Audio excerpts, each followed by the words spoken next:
ഇന്നത്തെ നമ്മുടെ വീഡിയോയിലോട്ട് എല്ലാവർക്കും സ്വാഗതം. നല്ല മഴയൊക്കെ കഴിഞ്ഞിട്ട് ഇങ്ങനെ ഇരിക്കും കേട്ടോ. രാത്രിയിൽ നല്ല മഴയായിരുന്നു, രാവിലെ ഒരു വെയിലും ഒക്കെ ആയിട്ട് പച്ചപ്പും എല്ലാം കൂടെ നല്ല രസമല്ലേ. അപ്പം നമുക്ക് കുറച്ച് ചിക്കനുണ്ട്, ഇതൊന്ന് കറി വെക്കണം. ഇന്നൊരു വേറെ രീതിയിൽ വെക്കാമെന്ന് വെച്ചു. കുറച്ച് വറക്കണം പിള്ളേർക്ക്, പിന്നെ നമ്മൾ എപ്പോഴും സാധാരണ രീതിയിലല്ലേ, അപ്പം ഇന്നൊന്ന് വറുത്തരച്ച് വെക്കാമെന്ന് വിചാരിച്ചു. ഇങ്ങനെയുള്ള നമ്മുടെ വീഡിയോസൊക്കെ ഇഷ്ടമാവുകയാണെങ്കിൽ ലൈക്ക് ചെയ്യാനും ഷെയർ ചെയ്യാനും കമൻറ്റ് ചെയ്യാനൊന്നും മറന്നു പോകരുത്. അതുപോലെ നമ്മുടെ വീഡിയോസൊക്കെ ഇഷ്ടമാകുന്നുണ്ടെങ്കിൽ ചാനലൊന്ന് സബ്സ്ക്രൈബും ചെയ്തേക്കണേ. ഞായറാഴ്ച ആയതുകൊണ്ട് തന്നെ നല്ല ലെയ്റ്റായിട്ടാണ് കേട്ടോ എഴുന്നേറ്റത്. എന്നുവെച്ചാൽ ആർക്കും എങ്ങും പോകുമൊന്നും വേണ്ടല്ലോ, അതുകൊണ്ട് തന്നെ താമസിച്ചാണ് എഴുന്നേറ്റത്. അപ്പോൾ വറക്കാനുള്ള ചിക്കനൊക്കെ ഞാൻ ആദ്യം ഒന്ന് ഇട്ടിട്ടുണ്ട്. ലെഗ് പീസ് ഞാൻ കട്ട് ചെയ്തിട്ടില്ല കേട്ടോ, പിള്ളേർക്ക് അങ്ങനെ കൊടുക്കാൻ വേണ്ടിയിട്ട്. അവർക്കത് ഇഷ്ടം, അവരതിൽ മുഴുവനൊന്നും കഴിച്ചില്ലെങ്കിൽ അങ്ങനെ കാണുന്നവർക്ക് ഇഷ്ടമാണ്. അതുകൊണ്ടാണ് അത് കട്ട് ചെയ്യാണ്ട് അങ്ങനെ തന്നെ ഇട്ടേക്കുന്നത്. പിന്നെ അമ്മ രാവിലെ ഇത് ഇഡലി ഉണ്ടാക്കിയിട്ടുണ്ട്. ഇഡലിയും അതുപോലെ തന്നെ മുളക് ചമ്മന്തിയ, അതിനുള്ളതൊക്കെ സെറ്റ് ചെയ്ത് വെച്ചിട്ടുണ്ട്. ചിക്കനൊക്കെ വറക്കാനിട്ടിട്ട് പിന്നെ ഞാൻ കുറച്ച് തേങ്ങയൊക്കെ ചിരണ്ടിയെടുത്തു.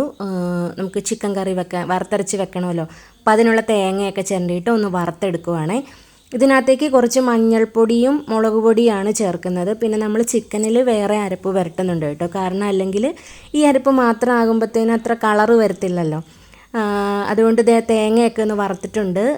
ഇതൊക്കെ ഒന്ന് ഓഫാക്കി നമ്മൾ പൊടിയൊക്കെ ഇട്ട് കൊടുത്തിട്ടുണ്ട്, അപ്പോൾ കരിഞ്ഞു പോകരുതല്ലോ. മഞ്ഞൾപ്പൊടി മുളക് പൊടിയൊക്കെ ഇട്ട് വെച്ചിട്ടുണ്ട്. ഇനി ഇതൊന്ന് ആറി വരണം. സമയത്ത് നമ്മൾ ചിക്കൻ കറിക്കുള്ള സവോള, ഇഞ്ചി, വെളുത്തുള്ളി, പച്ചമുളക് എല്ലാം വഴറ്റിയിട്ടുണ്ട്. കുറച്ച് ഉപ്പൊക്കെ ഇട്ടത് വഴറ്റി വരിക. നമ്മൾ പിന്നെ ചിക്കനിൽ കുറച്ച് മസാലയൊക്കെ പുരട്ടി വെച്ചിട്ടുണ്ട് കേട്ടോ.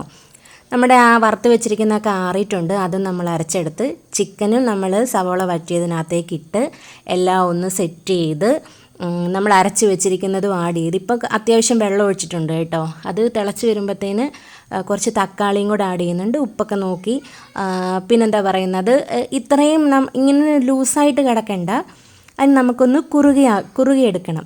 അമ്മ അപ്പം മത്തി ഇട്ടിട്ടുണ്ട് കേട്ടോ, മീനൊക്കെ അവിടെ ഇരുന്ന് വെട്ടുവാണ്. നമ്മുടെ കറി ഇങ്ങനെ കുറുകി വരുന്നുണ്ട്, ഒരുപാട് ചാറില്ലാണ്ട് ഈ ഒരു പരുവത്തിനാട്ടോ എടുത്തത്. അപ്പം ഇതാണ് നമ്മുടെ ഇന്നത്തെ ഒരു വിശേഷം എന്ന് പറയുന്നത്. പിന്നെ അത് കഴിഞ്ഞ് വീടിനകമൊക്കെ ഒന്ന് അടിച്ചു വാരി. അപ്പം നമ്മുടെ വീഡിയോസൊക്കെ ഇഷ്ടമാകുന്നുണ്ടെങ്കിൽ ലൈക്ക് ചെയ്യാനും ഷെയർ ചെയ്യാനും ഒന്നും മറക്കരുത്. മറ്റൊരു നല്ല വീഡിയോയിലൂടെ